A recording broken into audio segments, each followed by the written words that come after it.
Baik, kakak sambil buka saja kali ya. Ya, ini udah ada 3 orang yang bergabung, jadi semoga yang lainnya segera. Bismillahirrahmanirrahim. Assalamualaikum warahmatullahi wabarakatuh. Selamat siang adik-adik semua. Simen, Abian, sama Stefania, Natania. Pertama, izinkan kakak untuk memperkenalkan diri terlebih dahulu. Nama kakak Imam. Kalau dilihat di akun Gmail-nya, kakak pakai akun SG ya, wilayah Bogor, cabang Karadenan. Nama kakak Imam, kakak biasa dipanggil Kak Imam. Kakak beberapa waktu lalu pernah mengajar di Arundina, ya mungkin sempat mengajar di kelasnya adik-adik waktu kelas 11 mungkin ya. Oke. Dan untuk kelas hari ini, di kesempatan kali ini kita akan membahas soal-soal persiapan UTBK TPS Bahasa Inggris. Ya, sebelumnya pernah ada pembahasan, pernah diisi bahasa Inggrisnya mungkin sama Kak Mayang atau Kak Iqbal ya. Nah, di sini kakak melanjutkan. Baik, sambil menunggu yang lainnya juga, barangkali masih ada, silakan bisa dipersiapkan modulnya atau bukunya. Kita akan melanjutkan persiapan UTBK 6 bagian TPS Bahasa Inggris. Ya, karena infonya kelas Bahasa Inggris sebelumnya di persiapan UTBK 6 belum selesai semua dibahas soalnya gitu ya. Oke, sebelum kita masuk ke pembahasan, mari kita awali sesi kali ini dengan memanjatkan doa-doa sesuai dengan kepercayaan masing-masing. Semoga pembelajaran kita hari ini tidak ada kendala, tidak ada permasalahan teknis yang mengganggu lancarnya berjalannya APM hari ini, dan semoga yang akan kita pelajari hari ini juga menjadi pelajaran dan ilmu yang bermanfaat dan mendatangkan keberkahan. Berdoa dimulai.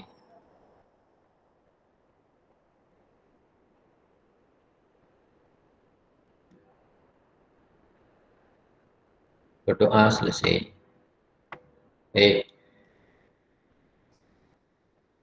Kakak share screen dulu.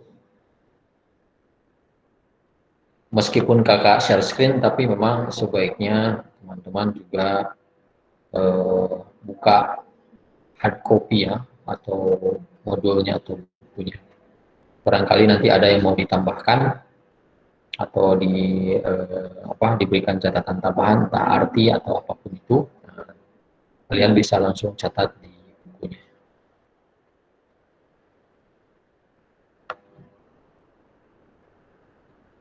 Baik, ini versi PDF yang kakak punya. Ya, nah kakak konfirmasi dulu nomor 51 sampai nomor 56. Sudah dibahas ya sama di kelas sebelumnya ya. Betul? Udah, Kak. Ya. Baik, sekarang ke teks untuk nomor 57. Seperti biasa, kakak kalau mengadakan kelas pembahasan soal UTBK yang memang bentuknya dominan reading comprehension, artinya soalnya berasal dari teks, ya, formatnya pemahaman bacaan. Kakak selalu review vocabulary di awal. Jadi sebelum ke soal satu persatu, maka ada review vocabulary, mereview kosakata. Kenapa? Karena kosakata penting ya, dasar supaya kita bisa memahami apa yang dibahas di teksnya.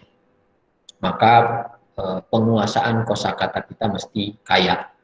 Penguasaan kosakata kita mesti banyak. Caranya ya, setiap kali latihan soal, maka ketika menemukan istilah-istilah baru, istilah-istilah sulit ya yang nggak biasa kita temukan, yang kita belum tahu artinya, maksudnya, maka dicek dan dipelajari artinya apa dan maksudnya apa. Dan kakak untuk review vocabulary-nya langsung dengan cara membacakan dan menerjemahkan teksnya. Meskipun agak lama, tapi ini lebih efektif untuk review vocabulary karena pasti kalau ditanya, misalnya adik-adik mana di teks untuk nomor 52 sampai nomor 55 ini yang kata-kata dianggap sulit atau istilah-istilah yang dianggap sulit, tentu pasti berbeda-beda, gitu ya. Nah maka kakak sekalian supaya bisa apa ya, membahas semua, begitu ya, maka kakak akan bacakan dan terjemahkan. Nah, silahkan disimak ketika kakak membacakan dan menerjemahkan. Silahkan dicatat kalau memang ada yang perlu dicatat. Seandainya nanti ada yang mau ditanyakan, atau ada kata yang terlewat, kakak terjemahkan, silahkan langsung tanyakan. Mikrofonnya nyalakan, kemudian langsung tanya. Gitu ya. Kalau lewat chatroom, kakak nggak terlalu intens cek chatroomnya karena share screen, jadi nggak bakal tahu secara langsung kalau ada chat begitu ya. Oke, baik. Kita mulai dari teks untuk nomor 52. Why should I care? When you are first diagnosed with a chronic condition such as chronic kidney disease, it can change the way you see yourself and create feelings of anxiety, disbelief, or denial. Why should I care? Kenapa saya harus peduli? Kenapa saya harus memperhatikan? Gitu ya. When you are first diagnosed, ketika pertama kali Anda didiagnosa with a chronic condition, mengidap penyakit kronis. Definisi penyakit kronis maksudnya penyakit yang sudah lama terjadi, penyakit yang berkepanjangan, gitu ya. Dan biasanya kalau nggak ditangani secara serius, makin lama ya makin memburuk kondisinya ya. Di sini dicontohkan dengan kidney disease, penyakit ginjal, biasanya berlangsung lama, gitu ya. Nah, it can change the way you see yourself. Hal tersebut bisa mengubah cara Anda melihat diri Anda sendiri. Gitu. Yang tadinya misalnya tenang, rileks sehari-harinya, optimis gitu, penuh harapan, tiba-tiba ketika mengalami suatu penyakit, kemudian diperiksa ke dokter, kemudian dokter mengatakan Anda terdiagnosa mengalami penyakit kronis, misalnya penyakit ginjal. Nah, tentu bakal ada drop mental di situ ya. Kita baca selanjutnya. It can change the way you see yourself and create feelings of anxiety, dan bisa menciptakan perasaan-perasaan kegelisahan atau kecemasan, disbelief, ketidakpercayaan, or denial, penolakan. Ya, anxiety, kegelisahan atau kecemasan, disbelief, ketidakpercayaan, or denial, penolakan. These feelings are normal and perfectly fine to experience. Perasaan-perasaan tersebut normal dan benar-benar baik ya, dan benar-benar wajar, maksudnya gini, dan benar-benar wajar atau pantas dialami. And acknowledging that you feel this way, dan menyadari atau mengakui bahwa Anda merasakan hal ini, can be the first step towards controlling these thoughts. Merupakan langkah pertama untuk mengendalikan perasaan-perasaan tersebut. Ya, jangan malu untuk mengakui ketika ada perasaan mental yang terganggu. You are still the person that you see in the mirror. Anda masih orang yang sama seperti yang Anda dilihat di kaca. Orang tua, sahabat, anak, saudara. You are not the condition that you have been diagnosed with. Dan Anda bukan orang yang seperti yang telah didiagnosa dengan suatu penyakit. Ignoring these feelings, though, could lead to additional problems down the road. Mengabaikan perasaan-perasaan tersebut di atas, ya, perasaan anxiety, disbelief, or denial, bisa menyebabkan permasalahan tambahan di kemudian hari. Permasalahan tambahannya tentu permasalahan yang lebih buruk.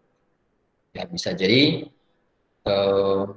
misalnya penyakit kronisnya menjadi semakin memburuk, atau menciptakan atau menimbulkan gangguan mental yang lainnya yang lebih parah. Jadi sebetulnya inti dari paragraf pertama ini ada di kalimat pertama sama di kalimat terakhirnya, begitu ya. Sebetulnya jawaban dari ini kalimat pertama yang merupakan kalimat tanya, jawabannya ada di sini, kalimat terakhirnya. Memang yang dibahasnya tentang penyakit mental yang disebabkan penyakit kronis, penyakit yang sudah lama terjadi, timbul penyakit mental. Nah, penyakit mental tersebut jangan dibiarkan, jangan diabaikan, karena kalau diabaikan justru nanti akan menimbulkan masalah baru yang lebih parah. Kurang lebih begitu. Kira-kira jelas untuk paragraf pertama? Ada yang mau ditanyakan? Boleh, silahkan bertanya kalau ada yang masih belum paham.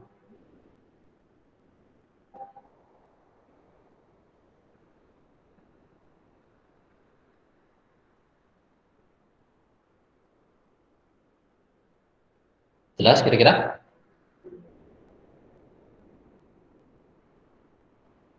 Jelas, Kak. Jelas. Siap. Paragraf kedua. Just because you have anxiety or experience mood change doesn't mean you have mental health disorder. Hanya karena Anda mengalami kegelisahan, kecemasan, atau mengalami perubahan mood, ya, doesn't mean, bukan berarti you have a mental health disorder. Bukan berarti Anda mengalami gangguan mental. As we know that mood swings happen and can be influenced by many things. Seperti yang kita ketahui bahwa mood swings ini artinya perubahan mood gitu ya. Perubahan mood happen and can be influenced, terjadi dan bisa dipengaruhi by many things, oleh banyak hal, like long line at the post office, ya, ketika misalnya ketika mengantri dengan antriannya panjang begitu ya, post office di kantor pos, atau ketika kita mau ke bank antrian nomornya panjang, or someone cutting you off in traffic, atau ada orang yang tiba-tiba menyalip Anda di jalan ketika sedang berkendara. Nah, hal tersebut juga bisa menyebabkan perubahan mood. Yang tadinya lagi senang, lagi relax, tiba-tiba jadi bete, ya, jadi nggak bagus moodnya, dan itu biasa. However, there is linkage between mental health and chronic health disorders. Tetapi memang ada hubungan antara kesehatan mental dan gangguan penyakit kronis. Ya, ada hubungan. Satu sama lain saling menyebabkan. Ya, chronic health disorders bisa menyebabkan mental health. Mental health juga bisa menyebabkan chronic health disorders-nya lebih parah. According to the National Institute of Mental Health, menurut ini nama lembaga, ya, Lembaga Nasional Kesehatan Mental, an estimated 26.2% of Americans suffer from mental disorders. Diperkirakan 26,2% warga Amerika yang menderita gangguan mental atau penyakit mental, dan 68% orang dewasa with mental disorders yang mengalami gangguan mental also have chronic medical conditions. Juga mereka memiliki penyakit-penyakit yang kronis. Begitu. Mental health disorders and chronic medical conditions. Gangguan mental dan gangguan penyakit kronis, gitu diartikannya ya. Kakak mengartikan chronic medical conditions, kondisi medis kronis, ya, biar lebih sederhana diartikan dengan penyakit kronis gitu ya. Can go hand in hand, bisa terjadi beriringan, hand in hand ya. Ya itu tadi saling berkaitan, satu sama lain menyebabkan yang satunya lagi gitu ya. Please don't feel ashamed. Mohon jangan merasa malu if you are having any mental condition symptoms. Jika Anda mengalami gejala-gejala kondisi gangguan mental. As the number above illustrates, seperti yang digambarkan angka yang di atas, ya persentase di atas, you are not alone, Anda tidak sendiri. Yang lain juga mengalami, dan itu bukan sesuatu yang aneh. Hal tersebut sesuatu yang wajar, ya. Itu harus disadari dulu. Oke, kemudian paragraf selanjutnya ini agak panjang. Even though patients with kidney disease are at increased risk for mental health issues, meskipun pasien-pasien yang menderita penyakit ginjal ya beresiko tinggi mengalami permasalahan kesehatan mental, the numbers that are reported, kemudian jumlah yang dilaporkan di atas tadi yang 26%, 68%, are likely still low. Sepertinya masih rendah. Angkanya masih belum tinggi, belum begitu besar ya. Belum menggambarkan angka yang besar. Due to underreporting, dikarenakan karena ada kasus-kasus yang belum dilaporkan, itu diartikannya. Underreporting, ada kasus-kasus pasien yang belum dilaporkan, and missed diagnosis. Dan ada kasus-kasus salah diagnosa. Gitu ya. Maksudnya tadi yang dibahas di paragraf sebelumnya yang menyatakan 26%, 68% itu dari data yang terlapor, dari data yang didapatkan. Bisa jadi di luar sana masih banyak pasien-pasien yang memang menderita penyakit kronis dan mereka mengalami gangguan mental juga ya, disebabkan oleh penyakit kronisnya tersebut, tapi tidak terdata, tidak terlaporkan. Atau bisa jadi salah diagnosa begitu. Out of the 26% of Americans, di luar dari 26% warga Amerika who suffer mental disorders, yang menderita penyakit mental, ya, gangguan mental, an estimated additional 8 million, diperkirakan masih ada 8 juta warga lainnya are still walking around underdiagnosed, yang masih belum terdiagnosa. Ya, yang dilaporkan, yang terlaporkan itu cuma 26%.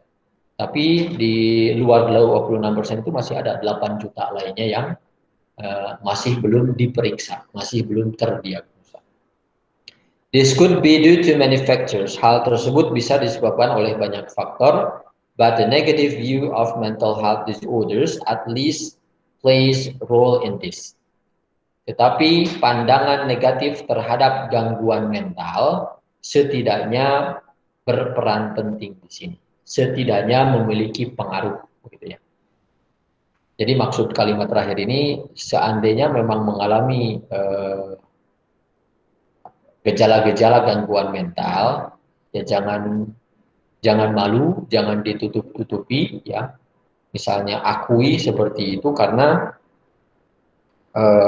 dengan ditutup-tutupi atau bahkan dibiarkan saja justru bisa menyebabkan pada permasalahan yang lebih buruk. Gitu.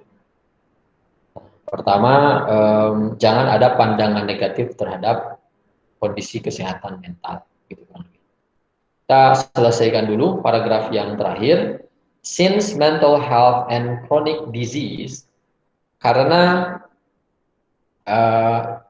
kok since diartikan karena, ya, since itu selain diartikan sejak, bisa juga diartikan karena, gitu ya, sebagai satu makna dengan kata because. Since mental health and chronic disease are closely related, karena kesehatan mental dan penyakit kronis berkaitan erat, it is important to note that having chronic disease, can increase symptoms of mental disorders.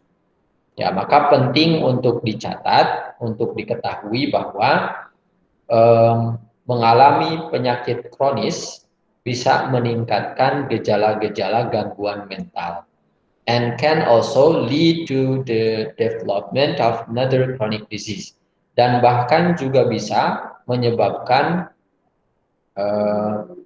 pada perkembangan penyakit, timbulnya atau munculnya penyakit kronis yang lainnya.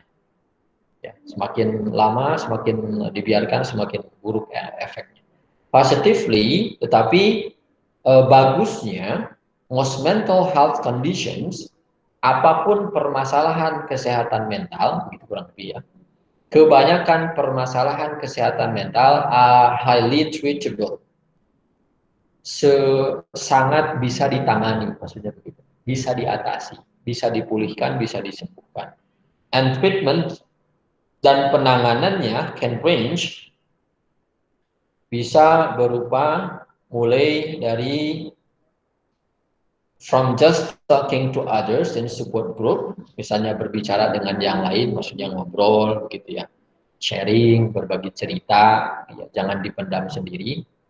To receiving medications, atau bisa juga mencoba mengkonsumsi obat-obat antidepresi, ada ya, kalau tanya ke apotek, obat antidepresi biasanya ada. And other professional services, dan bisa juga melibatkan pelayanan profesional, para ahli begitu ya, konsultasi, entah ke psikologi, ahli psikologi begitu ya, yang mengerti lebih dalam tentang kejiwaan atau mental. Begitu kurang lebih untuk penerjemahan teksnya. Dan sekarang kakak beralih ke versi OneNote. Nah,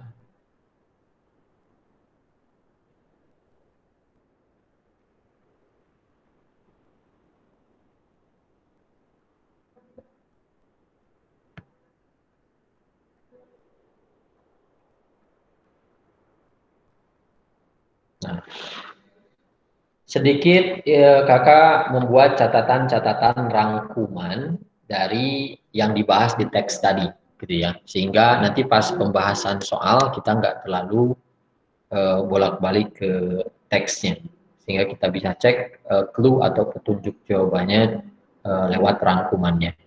Nah, rangkumannya yang catatan-catatan warna biru di sebelah kanan ya, sebelah kanan kita. Nah, kurang lebih seperti ini.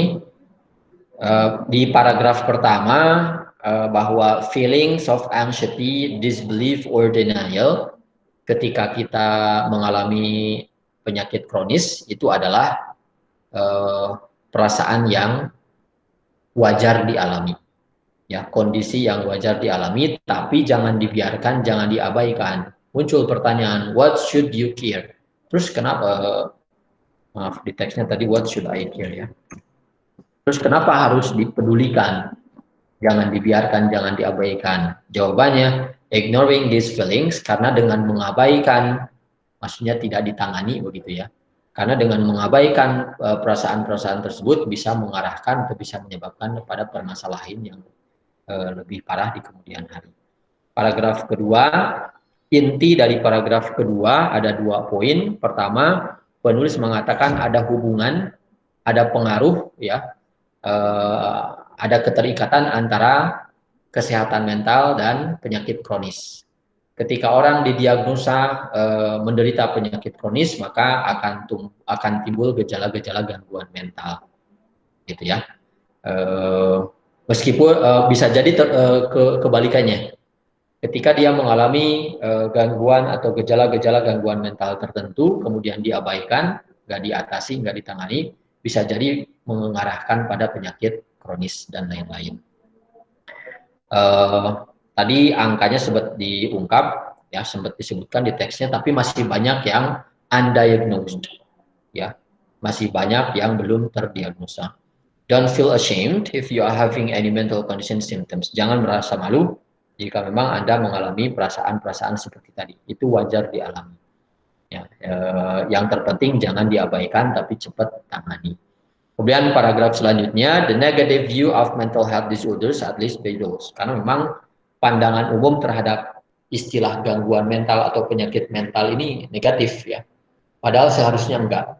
Maksudnya jangan sampai ada pandangan negatif terhadap istilah atau kondisi-kondisi gangguan mental. Kalaupun ada, ya langsung tangani saja. Akui kemudian tangani, kemudian nanti setelah itu akan segera pulih.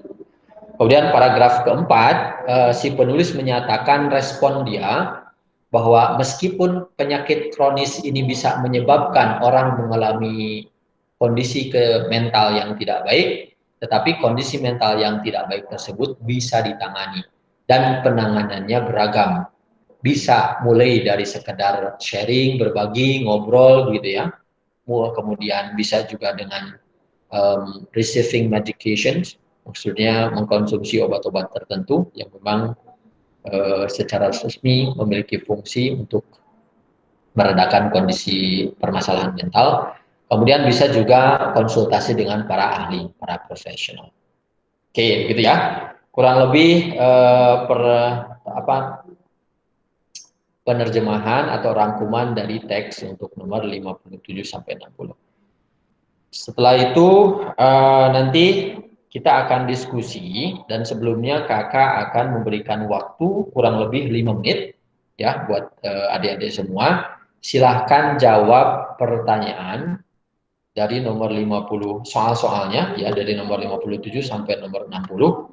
Silahkan dijawab sebisanya berdasarkan terjemahan dan rangkuman yang kakak sampaikan tadi. Kemudian nanti kita akan diskusi ya untuk membahas satu persatu.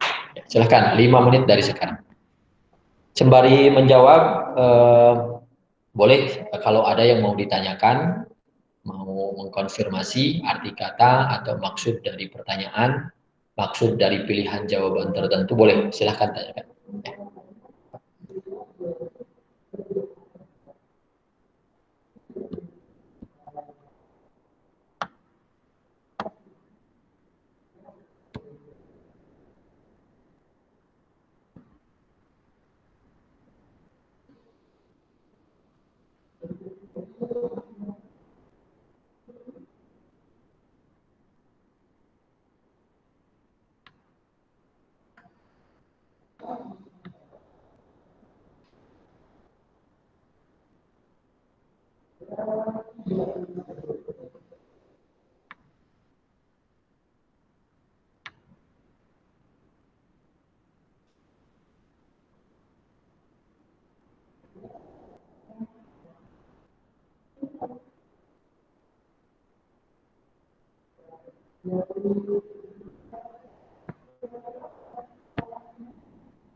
Oke, gimana? Sudah kejawab? Ya, meskipun misalnya nggak kejawab semua, nggak masalah. Jawab beberapa nomor setidaknya. Kemudian kita punya bahan buat sharing opini, tukar pendapat, sehingga bisa mempertajam cara berpikir kita, cara melihat soal dan cara menjawabnya seperti apa. Oke, baik. Pertama kakak mau ajak diskusi Abian dulu. Halo, Abian, bisa nyala mikrofonnya?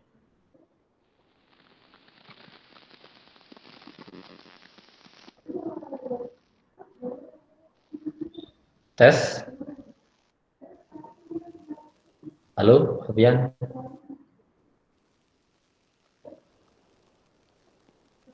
Mikrofonnya sudah nyala, tapi belum ada suara masuk.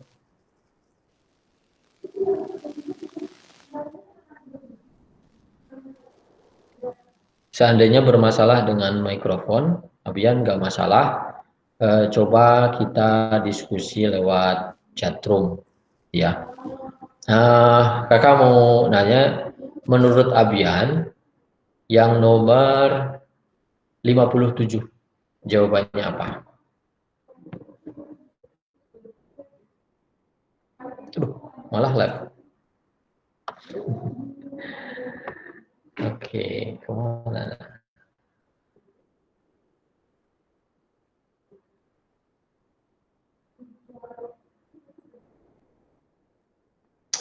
Ke Nicholas dulu deh, sembari nunggu siapa Abian join kembali ya. Halo, Abian, bisa Ya, nyala? Oke, mantap. Udah ada Abian nih. Udah iya Kak. Udah oke mikrofonnya ya. Oke, Abian, nomor 57 apa menurutmu? Menurut saya empatik Kak. C. Empatik. Iya. Oke, coba kakak tanya second opinion ya. Dari Nicholas. Halo, Nicole.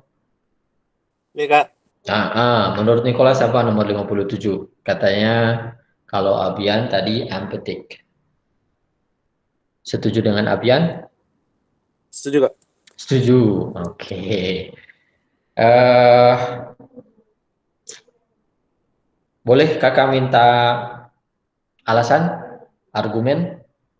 Nicholas deh, Nicholas. Kenapa bisa jawabannya empatik?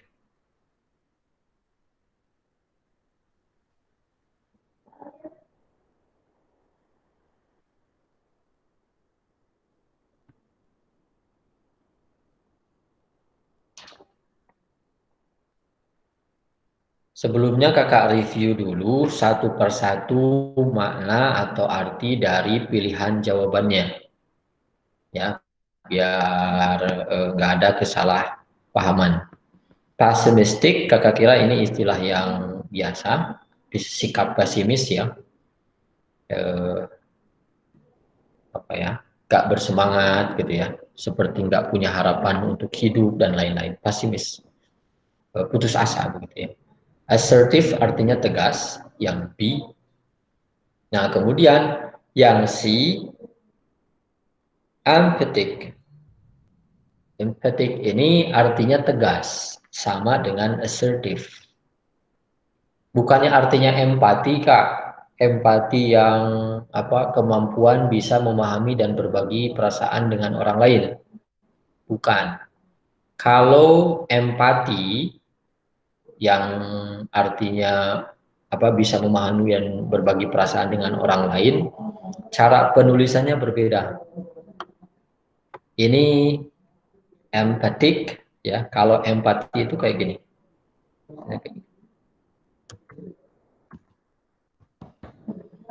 Perhatikan huruf H-nya. Huruf H-nya setelah huruf T, gitu ya. Huruf H-nya setelah huruf T. Ini yang artinya tadi perasaan atau kemampuan bisa memahami, berbagi perasaan orang lain. Ini penulisannya seperti ini. Nah, kemudian opsi yang C di nomor 57 ini berbeda spellingnya. Ya, huruf H-nya itu terletak setelah huruf P-nya. Emphatic. Jadi artinya pun beda. Artinya tegas. Gak ada hubungannya dengan perasaan empati. Yang ini, gitu ya. Kemudian nomor yang B artinya responsif. Responsif itu bereaksi dengan cepat. Ya, merespon dengan cepat. Ketika menemukan masalah, langsung dicoba mencari solusinya. Ya, ketika menemukan suatu soal, maka segera dicari jawabannya. Kemudian ada satu lagi opsi E, indifferent. Indifferent ini kalau dilihat dari katanya, asal kata dari different, artinya berbeda. In ditambahkan awalan in, nah, maka umumnya awalan in dalam bahasa Inggris mengandung atau menambahkan arti tidak. Indifferent kalau dari arti kata maka diartikan tidak berbeda. Tapi maknanya supaya lebih gampang dipahami, maksudnya acuh tak acuh gini ya. Bukan acuh tak acuh. Acuh tak acuh artinya biasa aja. Nggak tertarik dengan topik ini gitu ya. Nggak tertarik dengan hal-hal yang membahas tentang mental health. Biasa aja.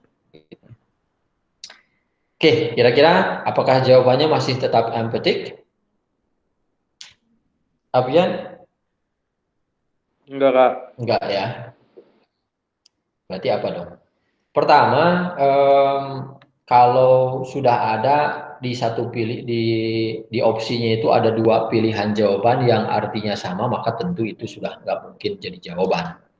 Karena kalau pilih yang satu pasti harus pilih yang satunya lagi. Maksudnya di sini kalau pilih yang C sebagai jawaban, maka harus pilih B juga karena yang C sama yang B artinya sama. Artinya menyatakan tegas. Gitu ya. Nah, maka tinggal mengerucut nih antara pesimis, responsif, atau indifferent. Apakah tergambar sikap pesimis penulis dari pembahasan? Enggak ya.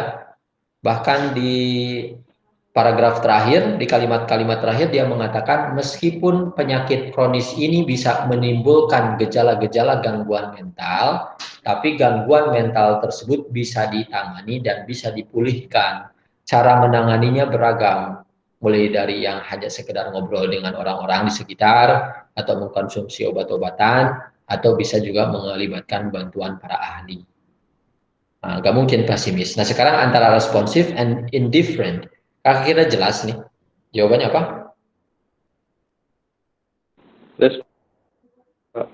Betul, responsif. Ya. Memang kalau ada pertanyaan yang redaksi soalnya menanyakan attitude ya, sikap penulis terhadap topik yang ditanyakan di teksnya, memang kita harus tahu makna sebenarnya dari setiap pilihan jawabannya. Itu tadi bisa diatasi dengan cara mempelajari kata-kata tersebut. Ya, pessimistic apa, assertive apa, empathic apa, responsive apa, indifferent. Ya, jelas kalau memang kita bisa memahami setiap pilihannya dan kita juga paham apa yang disampaikan di teksnya, menentukan jawaban yang benar itu gampang ya. Nah, oke. Baik, kita lanjutkan ke nomor 58. Kakak tandai dulu nomor 57. Responsive. Thank you Abian sama Nicholas. Sekarang kakak ajak diskusi Simon. Halo Simon.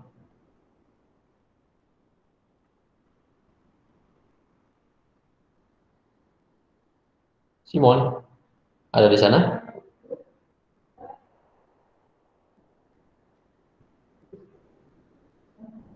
Santai saja. Kalau memang belum punya jawaban masih bingung, bilang aja. Kak belum punya jawaban, masih bingung. Kak belum jawab, nggak apa-apa. Kak saya sudah jawab tapi masih ragu, takut salah, nggak apa-apa. Utarakan saja. Ya. Oke, kita diskusi. Halo Simon, bisa dengar suara kakak?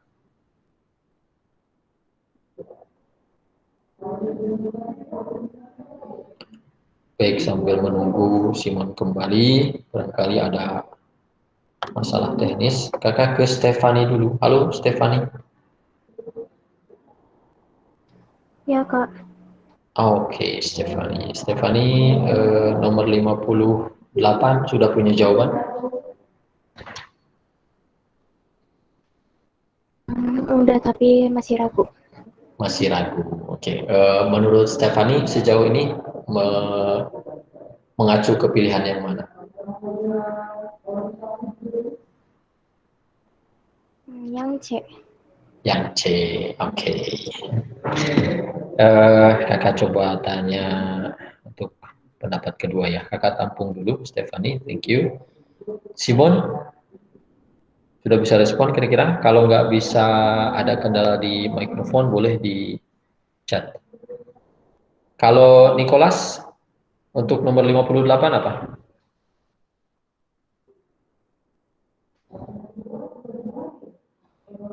Halo? Tidak. Ah? P? Belum jawab, Kak. Belum jawab. Oke. Pertama, yang mesti kita waspadai ya, kata-katanya waspadai. Ini redaksi soal seperti ini seringkali disalahpahami. Seringkali disalahpahami seolah-olah soal ini menanyakan topik yang paling banyak dibahas di teks di atas. Padahal bukan itu yang dimaksud. Memang yang ditanyakan topik, tapi perhatikan di sini ada paragraph following. Paragraf yang mengikuti. Begitu. Nah, terus maksudnya apa? Kakak berikan gambarannya. Misalnya di sini kita ada dapat teks, ini paragraf 1, ya. Kemudian ada paragraf 2, kemudian paragraf 3. Misalnya teksnya terdiri dari 3 paragraf. Kan? 1, kemudian 2, ya, 3. Nah, kalau paragraf following, paragraf yang mengikuti, berarti maksudnya dia menanyakan seandainya ada paragraf baru yang mengikuti teks ini, berarti paragraf barunya setelah paragraf terakhir karena mengikuti. Maka paragraf baru ini kira-kira membahas tentang apa? Ini yang ditanyakan. Nah, terus ada lagi redaksi soalnya kadang-kadang preceding ya, paragraph preceding. Paragraph preceding. Preceding artinya ya kebalikannya dari um, following, mendahului artinya.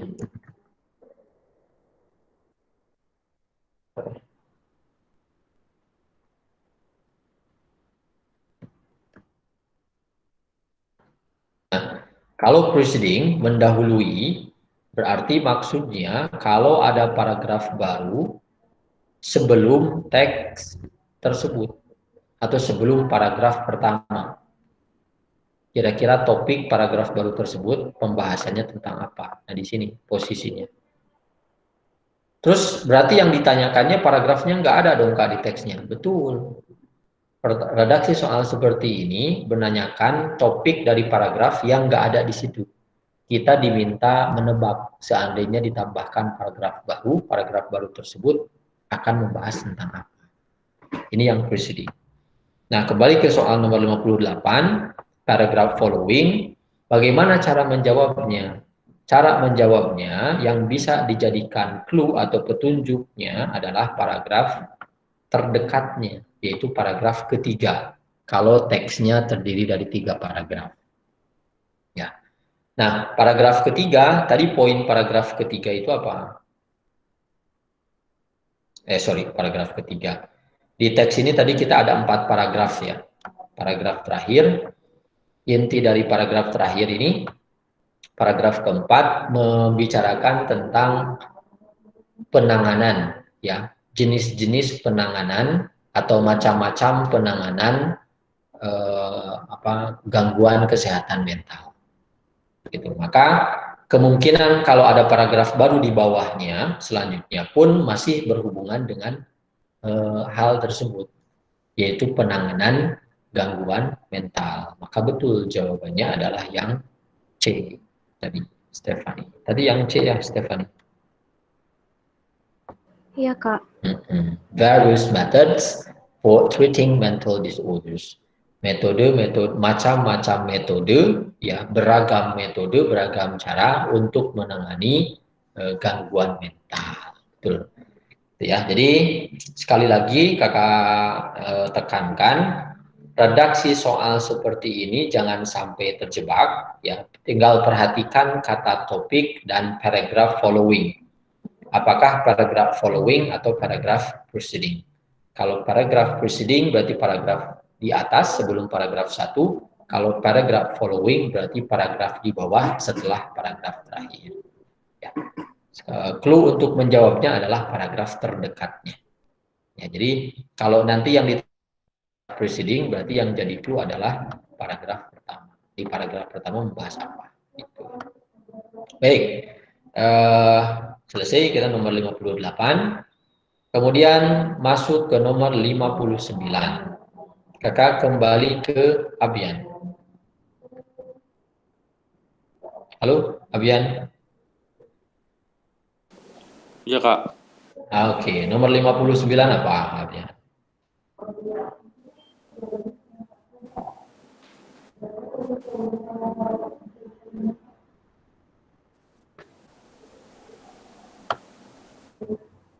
Menurut saya B. B. Ya. Yang Bogor ya. Nicholas punya pendapat untuk nomor 59?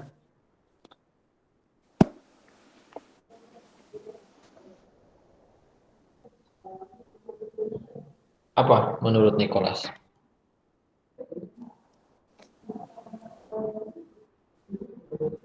C kayaknya. C, baik. Ada 2 pendapat di sini. Pertama ada yang milih B, Bogor. Kemudian ada yang milih C. Baik, kita analisa dari 2 pilihan dari 2 pendapat ini. Yang B, having chronic disease increases the possibility of the patients to get mental disorder. Mengalami penyakit kronis bisa meningkatkan kemungkinan pasien mengalami gangguan mental.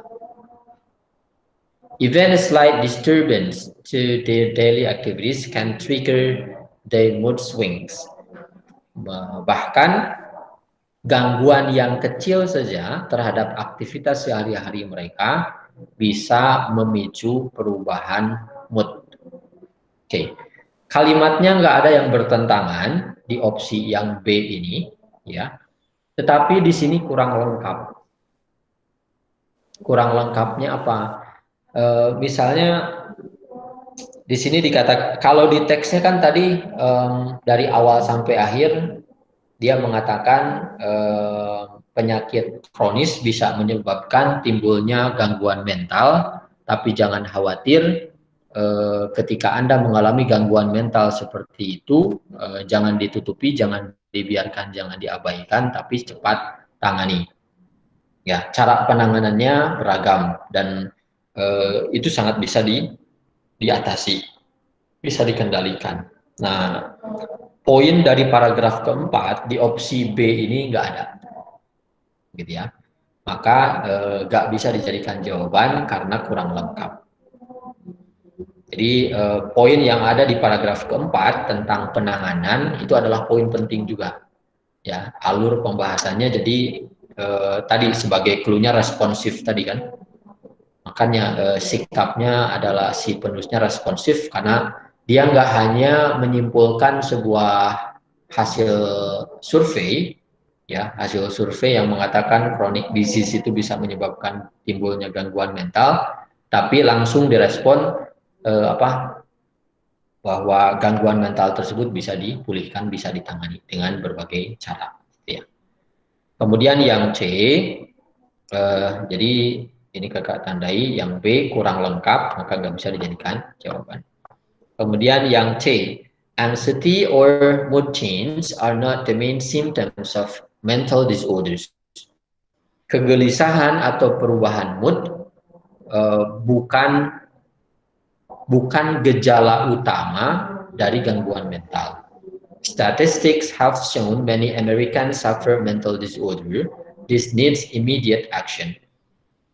Hasil survei statistik, ya data statistik menunjukkan bahwa banyak warga Amerika yang mengalami gangguan mental. Kondisi ini memerlukan tindakan yang sesegera mungkin. Yang C kasusnya sama seperti yang opsi B, kurang lengkap, bahkan di sini terlalu umum. Ya, pertama kurang lengkap. Kurang lengkapnya apa? Teksnya spesifik, ya teksnya spesifik bahwa yang dimaksud gangguan mental tersebut yang disebabkan atau yang ada kaitannya dengan chronic disease, gitu ya. Sementara di opsi C nggak menyinggung sama sekali chronic disease-nya, gitu ya. Seolah-olah kalau menurut opsi C teksnya hanya membahas tentang mental health disorder, gangguan kesehatan mental. Lalu tadi ada dua hal, yaitu chronic disease yang bisa menyebabkan timbulnya gejala gangguan mental. Ya, oke. Jadi yang C juga sama, nggak bisa dijadikan jawaban. Coba, kalau Stefani, barangkali punya pendapat nomor 59 apa, Stefani? Belum dijawab, Kak. Belum dijawab. Nggak ada misalnya bayangan kayaknya yang ini deh, gitu. Nggak ada. Ada tapi nggak yakin gitu. Oke, coba ya adanya ke pilihan mana? Coba.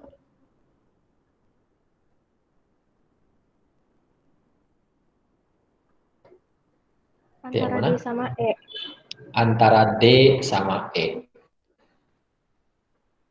Antara D sama E, ya. Jawabannya ada di antara itu, ya. Jadi sebetulnya jawabannya yang E, yang I ya, biar nggak ketukar dengan yang A. Nah, kita sebut yang I. Kenapa? Pertama, kenapa yang D nggak jadi jawaban? Yang D coba kita baca. The feelings of anxiety, disbelief, or denial are the result of suffering chronic disease. Pernyataan ini salah. Pernyataan ini salah. Tapi kalau pernyataannya dibalik, maaf kakak hapus dulu. Kalau pernyataannya dibalik, bahwa suffering chronic disease bisa menyebabkan feeling of anxiety, disbelief, or denial. Itu benar. Bahwa menderita penyakit kronis bisa menimbulkan perasaan-perasaan cemas, ketidakpercayaan, dan penolakan. Itu seperti yang disebutkan di teks. Tapi kalau dibalik jadi seperti ini, seperti yang ada di opsi D, gitu ya, the feelings of anxiety, disbelief, or denial are the result of suffering chronic disease. Itu jadi salah. Kenapa? Karena anxiety, disbelief, or denial itu bisa saja disebabkan oleh kondisi lain. Seperti tadi disebutkan di teksnya, kalau tiba-tiba kita harus misalnya datang ke bank, ada keperluan, tapi pas datang ke bank antriannya panjang, nah, akhirnya bete, gitu kan, harus mengantri. Atau misalnya sedang berkendara santai di jalan, tiba-tiba ada yang nyalip sembarangan gitu ya, sampai menyebabkan kita nggak nyaman, hampir celaka, akhirnya bete. Nah itu kan mood swings juga, artinya terjadi perubahan mood di situ.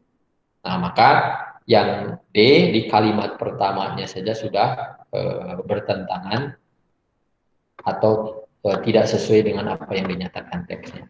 Jawabannya yang E, kita coba baca ya. There is correlation between mental health and chronic disease.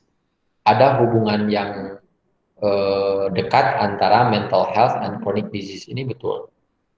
Ya, kemudian some patients suffering from both, beberapa atau sebagian pasien yang menderita dari mental health disorders and chronic disease, ya, are left undiagnosed, masih belum terdiagnosa, despite range of effective treatments and services.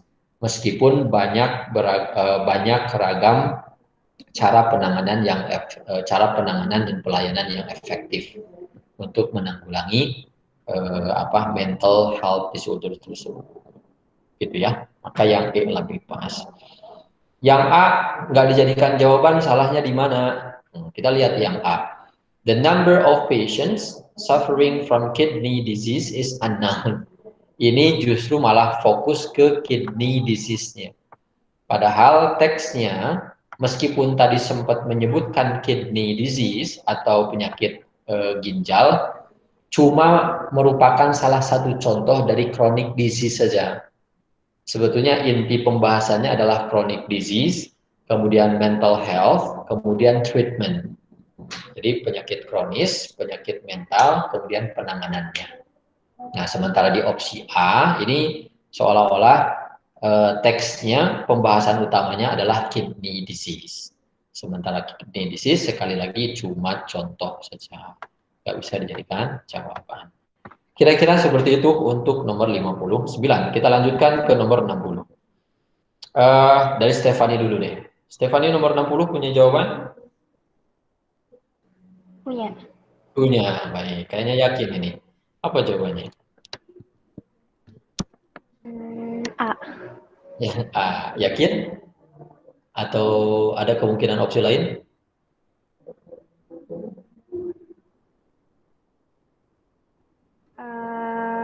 Yakin. Yakin. Baik. Coba kakak tanya second opinion dulu ya. Kakak tanya barangkali ada yang punya pendapat yang berbeda. Nicholas, halo Nicholas. Punya jawaban nomor 60? Belum jawab, Kak. Aduh, belum jawab. Abian? Halo, Abian? Ya, Kak. Oke, Abian apa? Ragu, Kak. Masih ragu. Ragu antara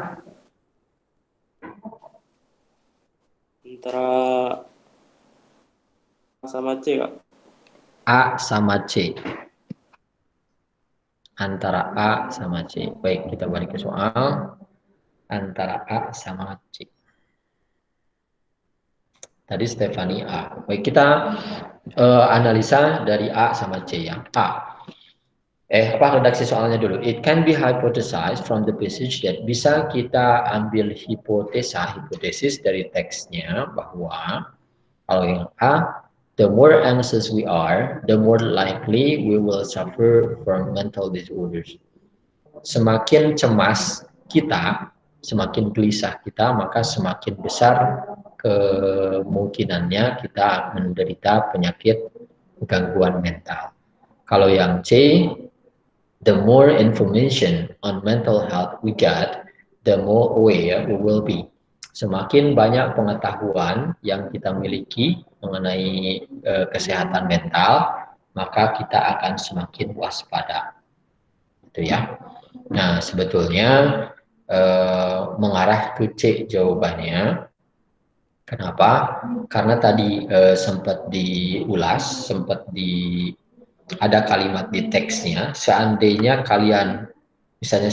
ada orang yang mengalami perasaan-perasaan anxiety, disbelief, or denial, itu jangan malu dan jangan malu untuk mengakui, begitu ya, kondisi-kondisi tersebut, dan jangan dibiarkan. Karena kalau dibiarkan, bisa menimbulkan atau menyebabkan munculnya masalah baru yang lebih buruk di kemudian hari. Nah, tentu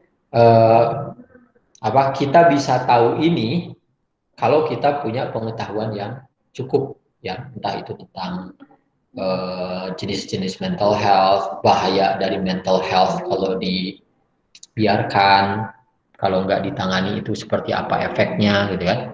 Kalau kita tahu bahayanya mengabaikan perasaan-perasaan tadi, ya, anxiety, disbelief, or denial, maka kita akan semakin waspada ketika mengalami perasaan tersebut. Cepat tangani, ya, jangan murung, jangan hanya dipendam sendiri, setidaknya berbagi atau ngobrol dengan orang-orang terdekat, dengan keluarga, orang tua, teman, sahabat yang bisa dipercaya. Nah, jadi semakin banyak pengetahuan tentang isu kesehatan mental atau gangguan mental, maka kita semakin waspada. Karena kalau gangguan mental tersebut meskipun sedikit, begitu ya, meskipun kecil, tapi kalau dibiarkan bisa menyebabkan gangguan mental yang lebih besar atau yang lebih parah. Betul, jadi jawabannya sebetulnya lebih ke yang C. Ya. Begitu kira-kira. Stefani bisa dipahami? Bisa, Kak. Bisa, baik. Kemudian selanjutnya kita masih ada waktu kurang lebih 25 menit ya. Semoga cukup untuk melanjutkan ke teks berikutnya. Silahkan dibuka lagi persiapan UTBK 7 berarti kalau begitu ya. Silahkan dibuka lagi persiapan UTBK 7. Nah, ini kakak sudah membuat beberapa underline, mana merupakan kata-kata kunci ya. Oke, kembali kakak ke versi PDF dulu untuk membaca dan menerjemahkan teksnya terlebih dahulu ya, sebagai review vocabulary. Silahkan disimak baik-baik. Social norms, sebentar.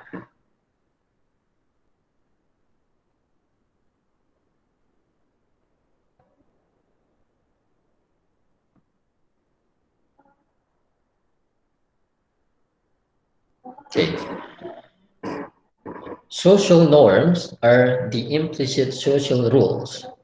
Norma sosial adalah aturan sosial yang implisit, aturan masyarakat yang implisit that govern behavior within a community, yang mengatur perilaku di dalam sebuah masyarakat, dalam suatu masyarakat.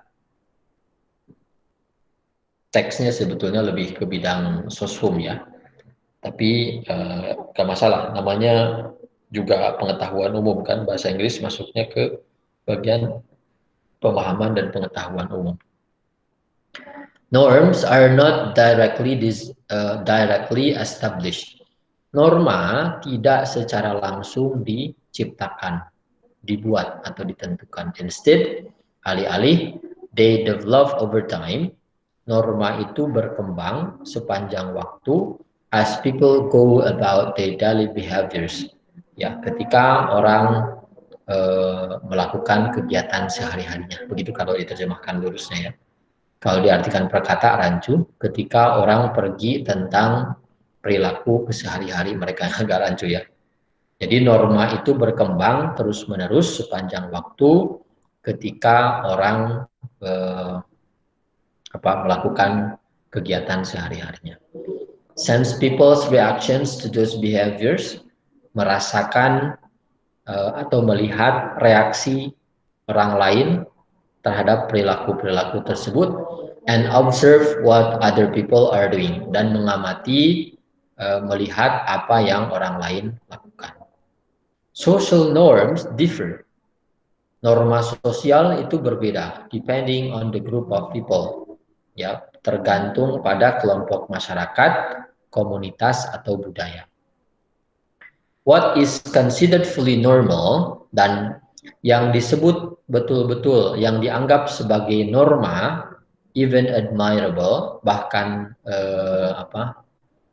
dipuja, ya diagung-agungkan, in one group may be met with disapproval in another. Di suatu kelompok masyarakat bisa jadi merupakan perilaku yang tidak disetujui di kelompok masyarakat yang lain. Maksudnya begini, kalimat ini ya. Jadi aturan norma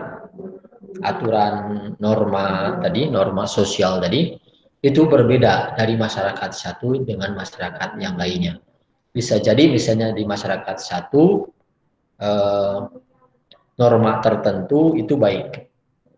Tapi di masyarakat yang lainnya lagi, masyarakat yang kedua, misalnya masyarakat B, norma yang sama justru dianggap sesuatu yang buruk. Contoh, offices where casual dress is normal, ada kantor, ada tempat kerja yang di mana pakaian casual itu dianggap norma, dianggap bagus gitu ya. Memakai pakaian casual di kantor tersebut itu merupakan sesuatu yang bagus.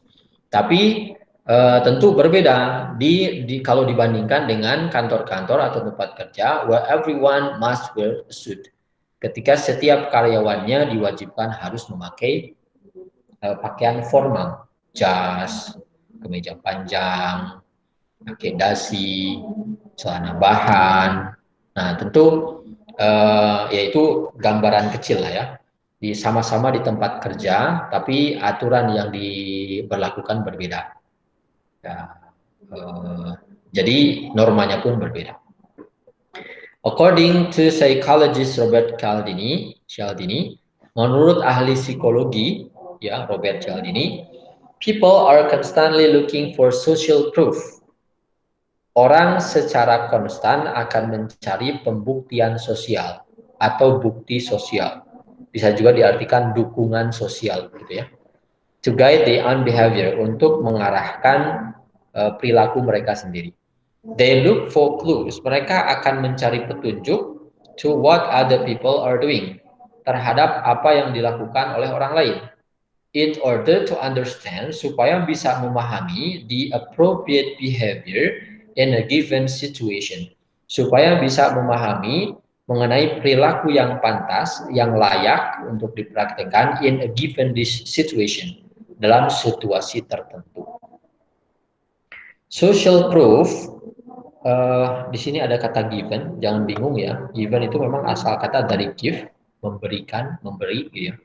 Tapi di sini artinya sebagai kata sifat, dan kakak mengartikan sebagai situasi tertentu, kondisi tertentu, gitu ya, biar lebih gampang dipahami. Social proof, bukti sosial of what is acceptable, tentang perilaku yang bisa dipahami, tentang suatu perilaku yang bisa diterima, is particularly powerful guide, merupakan petunjuk yang kuat to behavior, untuk perilaku-perilaku when the situation is ambiguous or new. Ketika situasi atau keadaannya ambigu atau situasinya baru. Ya. Ini ketika muncul kondisi tertentu, apa yang mesti kita lakukan, gitu ya. Kurang lebih seperti itu.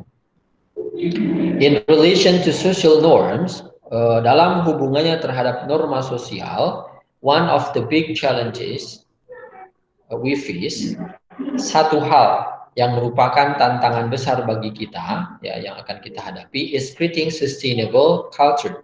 Sustainable artinya berkelanjutan, terus menerus, gitu ya. Kita tambahkan berkelanjutan.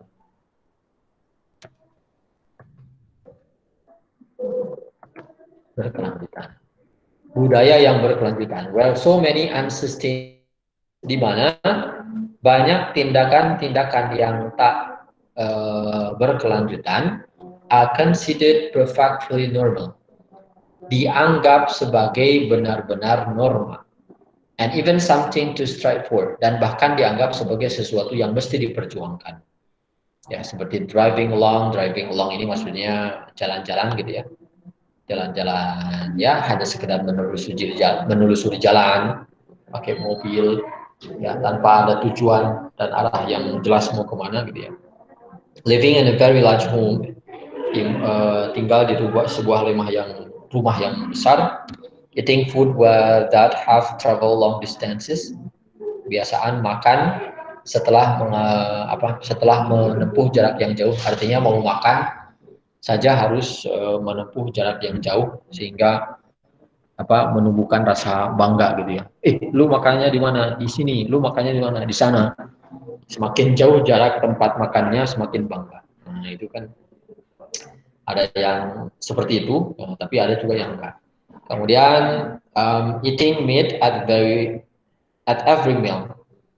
Kebiasaan makan daging setiap kali makan. Having weed-free green grassland.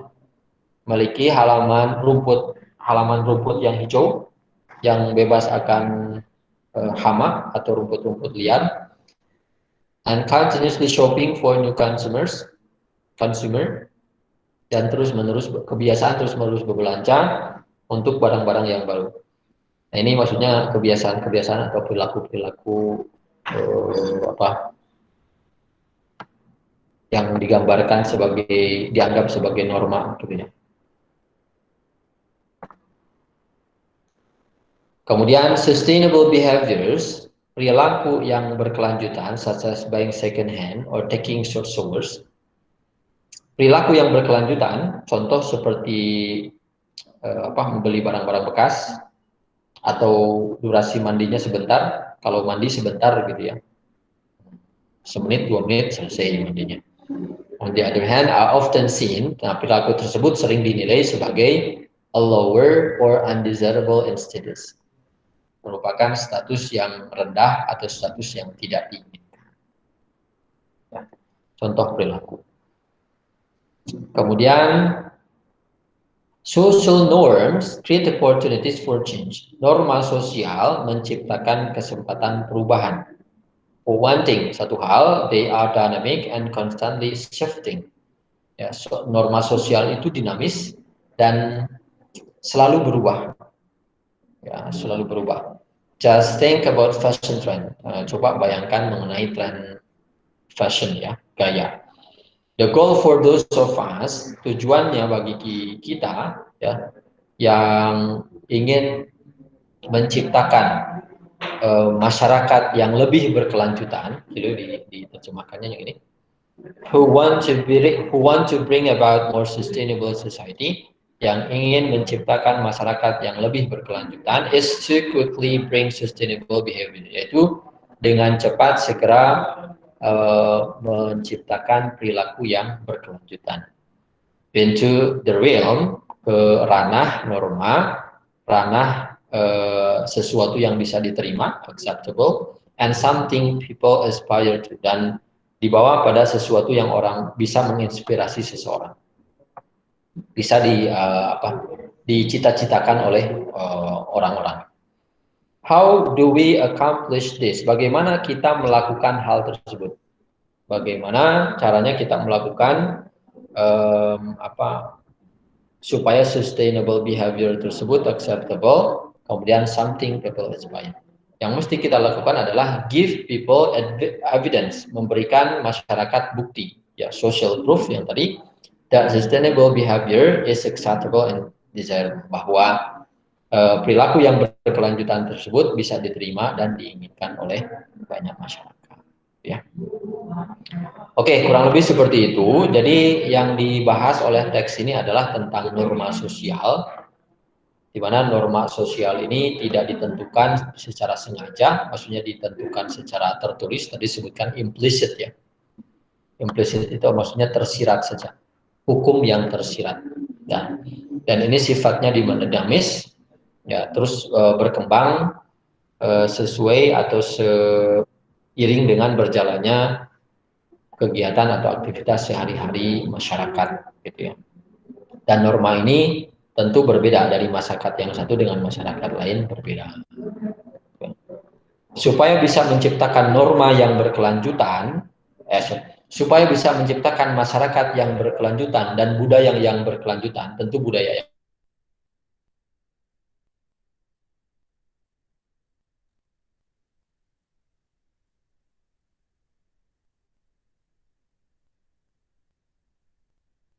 cara memberikan bukti, ya dukungan sosial.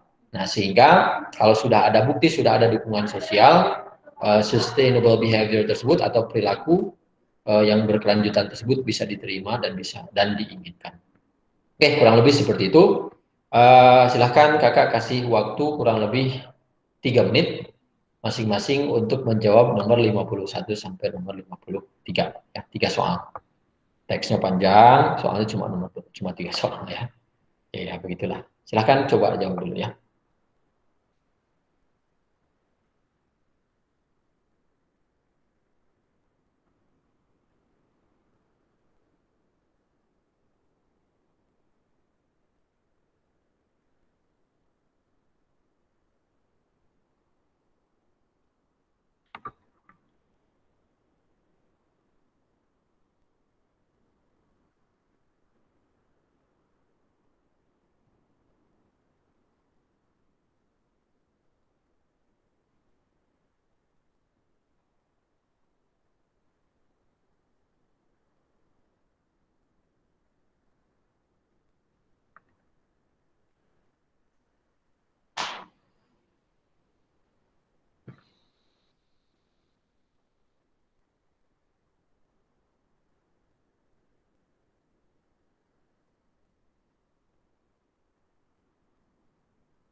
Kak, Gimana? saya mau nanya itu dong tadi yang kata sustainable apa artinya, Kak? Berkelanjutan. Oke, Kak. Makasih, Kak. Ya, sama-sama.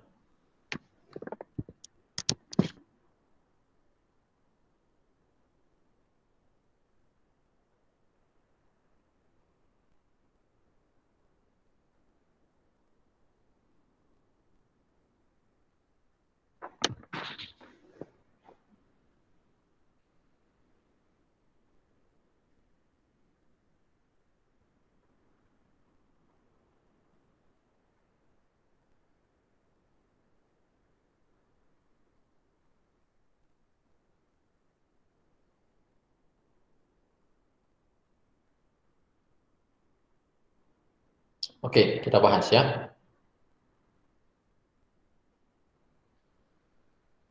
Nomor 51 ke Nicholas dulu deh.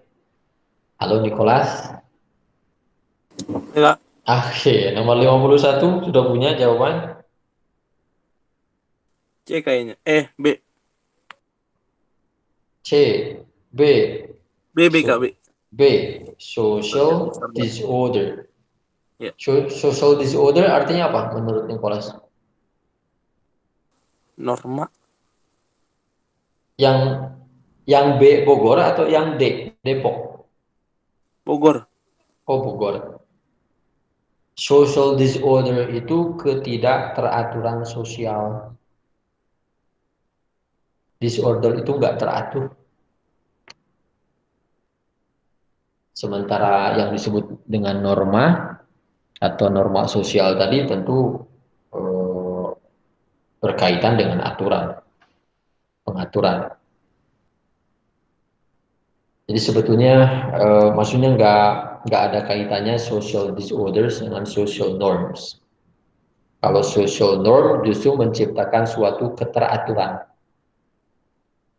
Sementara social disorder itu artinya ya gangguan, entah keributan, sesuatu yang tidak teratur lah, disorder.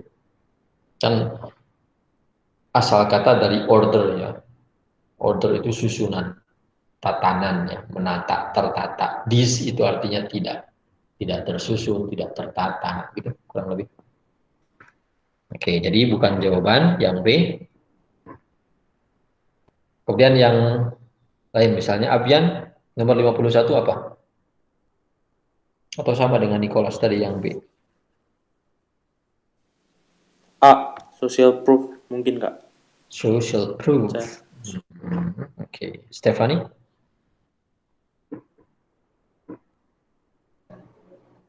Yang D. Yang D. Oke. Em, ini Simon. Halo Simon. Oke. Nomor 51. Redaksi soal seperti ini berarti sebetulnya nggak jauh tujuannya sama seperti menanyakan pokok pikiran ya.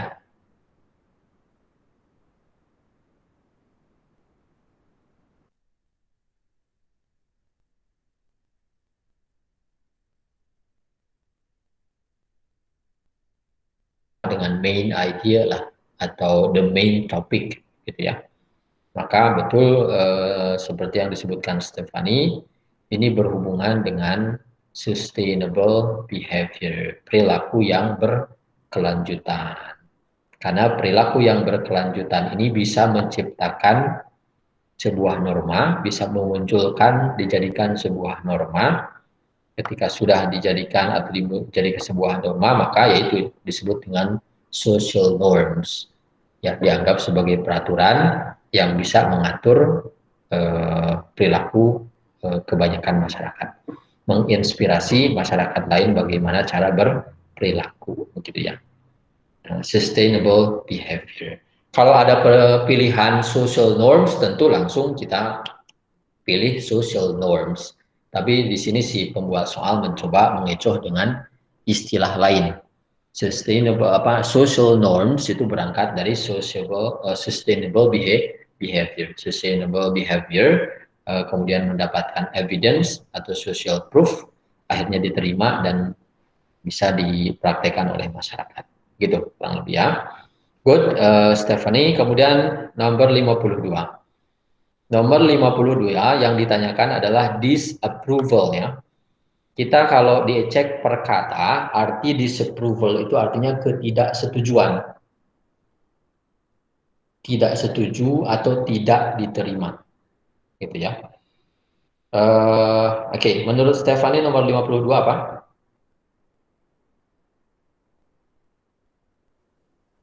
D. D, Depok. Iya. Nicholas? Bogor. Bogor. Oke. Abian?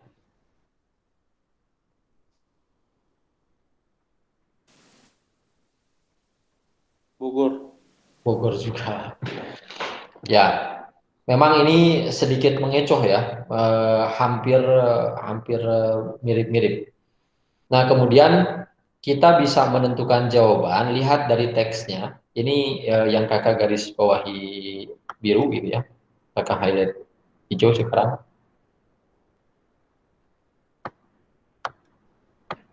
Kemudian disapproval di sini. Ini tentu bertentangan. Ini ingin menunjukkan contoh yang bertentangan. Di satu masyarakat dikatakan ya, di satu masyarakat dikatakan tidak. Nah, pertama dia menunjukkan dengan kata normal atau norm atau even admirable. Sesuatu yang diagung-agungkan, sesuatu yang dianggap baik, dianggap bagus begitu ya.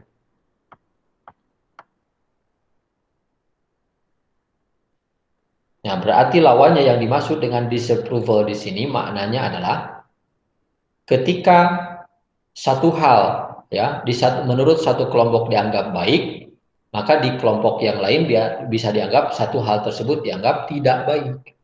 Berarti lawannya. Nah, maka yang dimaksud disapproval di sini maknanya adalah negative opinion. Kalau different opinion, memang bisa disapproval itu kan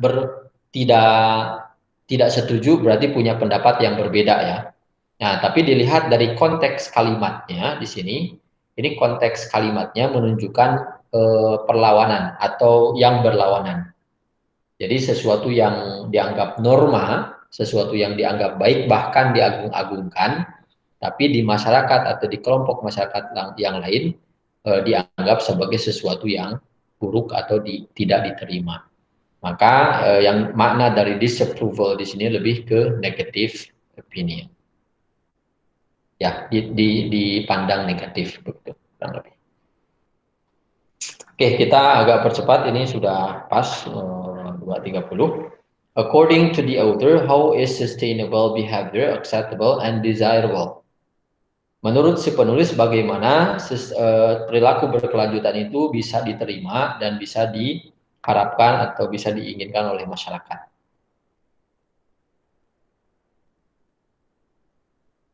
Abian apa? Depok, Kak. Depok. Providing proof to society. Kemudian Stephanie? Depok. Depok juga, ya. Kakak kira ini jelas clue-nya ada di kalimat-kalimat terakhir ya. How do we accomplish this? Bagaimana cara kita melakukannya? Bagaimana cara kita supaya bisa membentuk sustainable behavior? We need to give people evidence and social proof. Betul ya? Ini clue-nya, evidence and social proof. Sehingga behavior tersebut atau culture tersebut bisa sustainable. Oke, betul. Jawabannya adalah yang D. Baik, teman-teman, sepertinya waktunya sudah over. Kakak kira cukup untuk kelas hari ini. Nanti kita lanjutkan di kesempatan pertemuan yang akan datang. Tapi sebelum ditutup, kira-kira masih ada yang mau ditanyakan atau tidak? Cukup jelas? Jelas, Kak. Jelas. Baik. Terima kasih sekali lagi untuk hari ini. Terima kasih atas atensi dan partisipasinya. Kita akhiri dengan bacaan hamdalah bersama-sama. Alhamdulillahirrabbilalamin. Semoga kita apa yang kita pelajari bisa menambahkan kompetensi kita dan mempermudah nanti di hari H UTBK dan ujian teman-teman untuk mendapatkan PTN yang diinginkan ya. Terima kasih sekali lagi. Kurang lebih atas segala kekurangannya kakak mohon maaf ya. Kakak pamit. Assalamualaikum warahmatullahi wabarakatuh. Waalaikumsalam Waalaikumsalam warahmatullahi wabarakatuh. warahmatullahi wabarakatuh. Terima kasih, Kak. Sama